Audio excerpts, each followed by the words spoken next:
violating human rights.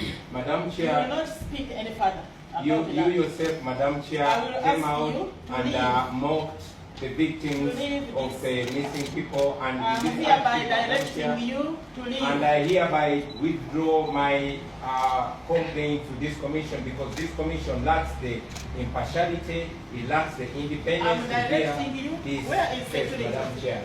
It Please is alright, ask but the at least it security. is before the world. I'm Madam Chair. directing you to leave. Yeah, it's alright, Immediately. most obliged. I will Security, leave this come and commission. take him out. Sure, I will. I will leave, Madam Chair.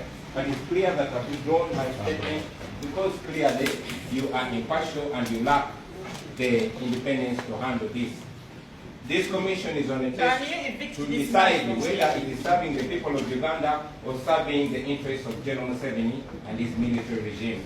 Remember, Madam Chair, this is supposed to be the Uganda Human Rights Commission. I'm And I directing want you it to go